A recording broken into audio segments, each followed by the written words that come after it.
Welcome to Eastern Paradigm. I'm Xavier Basmatrid.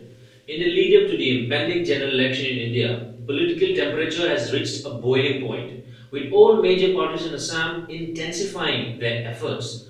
Notably, the Bodoland People's Front, a regional player in Assam's political landscape, has showcased its confidence through a significant joining program, underlining its relevance in the state's politics.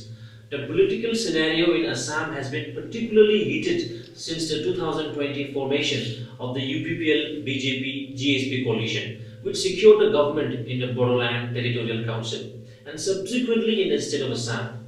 This coalition, vociferously asserting the decline of BPF and its president Hagrama Mohilary, had consistently labelled the party as a relic of the past. In response, the BPF has been on a mission to reaffirm its significance, strategically inducting prominent political figures from the council area into its fold. In a surprising turn of events, five leaders from the Bharatiya Janata Party have officially switched their allegiance to the BPF. Among them are Rajkumar Brahma, former president of Kokrajhar district BJP, Biplab Debnath, a state executive member of BJP, Bijoy Krishna Saha, the district president of Chirang district linguistic minority cell of BJP, and Nabaranjan Barman, district office secretary of BJP Yuva Morcha. Rajkumar Brahma, addressing the media, cited the 15-year governance of Hagrama Mohilary as instrumental in driving significant development in the region. BJP আপোনালোকেতো নাই নাই অঁ এইটোতো তেখেতৰ কথা কাৰণ তেখেতে হয়তো ইয়াত কোনো জাতীয় সংঘৰ্ষ বিচৰা নাই যাৰ কাৰণে সকলোৰে সহযোগিতা বিচাৰিছে অসম চৰকাৰৰ যিটো নেকি গৰীব কল্যাণমূলক যিখিনি কিবা কাৰ্যক্ৰম কৰিছে এইটো খুব ভালে কৰিছে কিন্তু সংগঠনত ভিতৰা চোৱাত মানে ইমান মানে কি কয় যেনে নেকি আমাৰ আদৰ্শ নীতি এইবিলাক একদম নাইকিয়া হৈ গৈছে কোনো নীতি নিয়ম আদৰ্শ নাথাকাকেই মানে সংগঠনবিলাক চলি আছে মই ক'ব বিচাৰোঁ নহ'লে মই এতিয়াও 4 মাহমান বাকী আছিলে মই সভাপতিক অনুৰোধ কৰিছিলোঁ যে মোক কমচে কম মোৰ টাৰ্মছটো শেষ হ'ব দিয়ক তেখেতে এইটো নুশুনিলে কাৰ ষড়যন্ত্ৰত কাৰ লবিৰ কাৰণে তেখেতে তেনেকৈ ডিচিশ্যন ল'ল মই সেইটো মৰ্মাহত হৈছোঁ ইয়াৰ কাৰণে মই আজি BPF জইন কৰিছোঁ ধন্যবাদ Adding to the list of defectors, Chandan Tarapdar, chairman of the Grievance Department in Chirang District Congress, also joined the BPF on the same day, underscoring the party's growing appeal across party lines.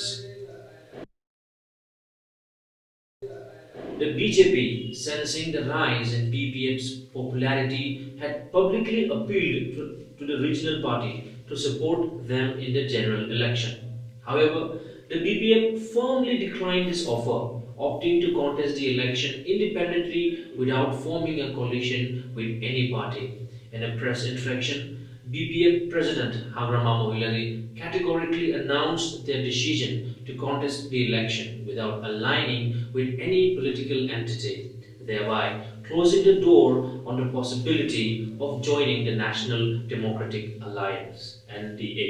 As a result, the Kokrajhar constituency is poised for a three-cornered contest with the UPPL, BPF, and Congress vying for supremacy in the upcoming general election.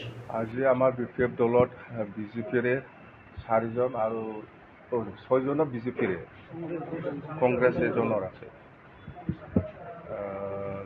Total 6জন সোমালে আমাৰ পাৰ্টিত তো আমি BPF দলৰ হৈ পেলাই মই ইহঁতক আমি আদৰিছোঁ আৰু পৰ্টফলিঅ'টো আমি অহা 30 তাৰিখত ইহঁতৰ কাৰণে কি পৰ্টফলিঅ' দিয়া হ'ব এইটো আমি 30 তাৰিখ নৱেম্বৰত যেহেতু আমাৰ CWC হ'ব তাতে আমি ঠিক কৰিম ৰাজকুমাৰ হওক বা আমাৰ তাৰকদাৰ হওক বা আমাৰ দেৱনাথে হওক ইহঁতক আমি ভাল পজিশ্যন দি পেলাই আমি কাম কৰিবলৈ সুবিধা দিম মুঠতে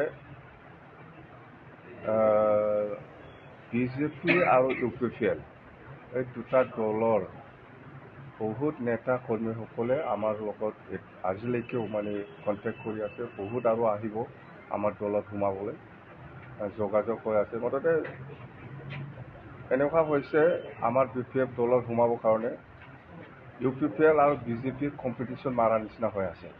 কোনে কিমান যাব পাৰে BPF দলত। তো তাতে বুজিবলৈ বাকী নাই। অহা যিটো 26ৰ যিটো নিৰ্বাচন হ'ব MP নিৰ্বাচন, ইয়াত আমাৰ BPF দলৰ জয়ী হোৱাটো 100% খাটাং হৈ গ'ল। ধৰক আমি আশাবাদী সকলো জাতি জনগোষ্ঠীৰ পৰা আমি নিশ্চয় সহায় পাম। আৰু আজিৰ যিটো হাৱা, মুঠতে BPF দলৰ যিটো মানে স্থিতি, এইটো খুব আগতকৈ ভাল হৈ আহি আছে। মুঠতে আমি আশাবাদী এইখিনি কথা। গতিকে দুটা সমষ্টিত খেলিম বুলি ডিচিশ্যনটো আছে, এইটো সলনি হোৱা নাই।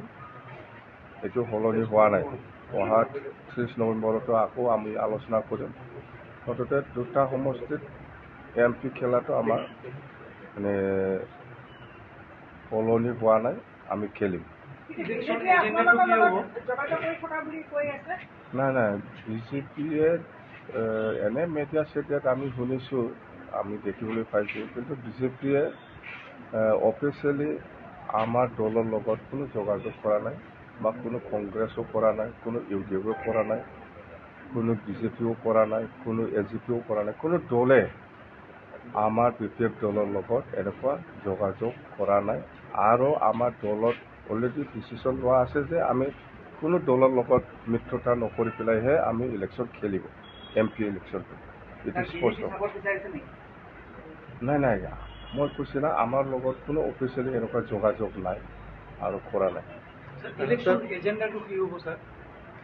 ইলেকশ্যন এজেণ্ডা সেইটোৱে আমাৰ মাজত একতা, আমাৰ মাজত শান্তি, আমাৰ মাজত শান্তি একতা বজাই ৰাখি পেলাই BTC উন্নতি কৰাটোই আমাৰ মেইন এজেণ্ডা। স্যার, ইতিমধ্যে আগন্তুক লোকসভা নির্বাচনের কারণে বিভিন্ন দলে ইতিমধ্যে একগোট হয়েছে। 15টা গোট ইতিমধ্যে একগোট হয়ে গেল অসমত BJPত হেরানোর কারণে। আপনি সিঙ্গেল কেনেকৈ ফাইট কৰিব? সিঙ্গেল আমাৰ BPF দলে আগৰ পৰাই ছিংগেলি জন্ম হৈছে, ছিংগেলি যাব। আৰু হায়াৰ লৈ পেলাই কোনোবা মানুহৰ হায়াৰ লৈ পেলাই BPF দল গঠন কৰা নাই। ভূপেন বৰাৰ যিহেতু আজমলৰ কথা কি ক'ব? ভূপেন বৰাৰ এইটো ষ্টেট পলিটিক্সত মই একো নকওঁ।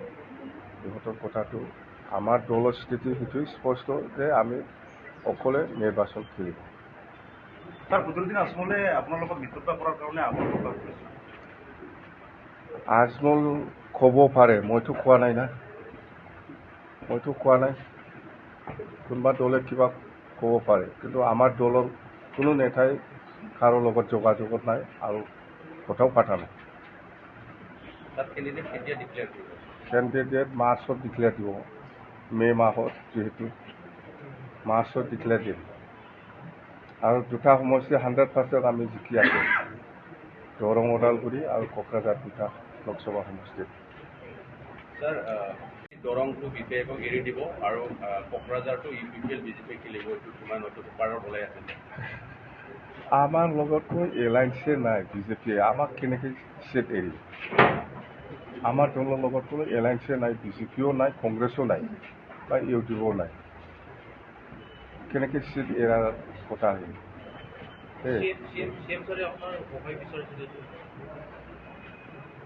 মই কি বিচাৰিছে ময়ো শুনিছোঁ, কিন্তু এনেকুৱা ফেচ টু ফেচ কথা পতা হোৱা নাই। দলৰ সিদ্ধান্ত কি আছে সেইটোহে হ'ব। This concludes today's political developments in Assam. Stay tuned for further updates and keep watching Eastern Paradigm.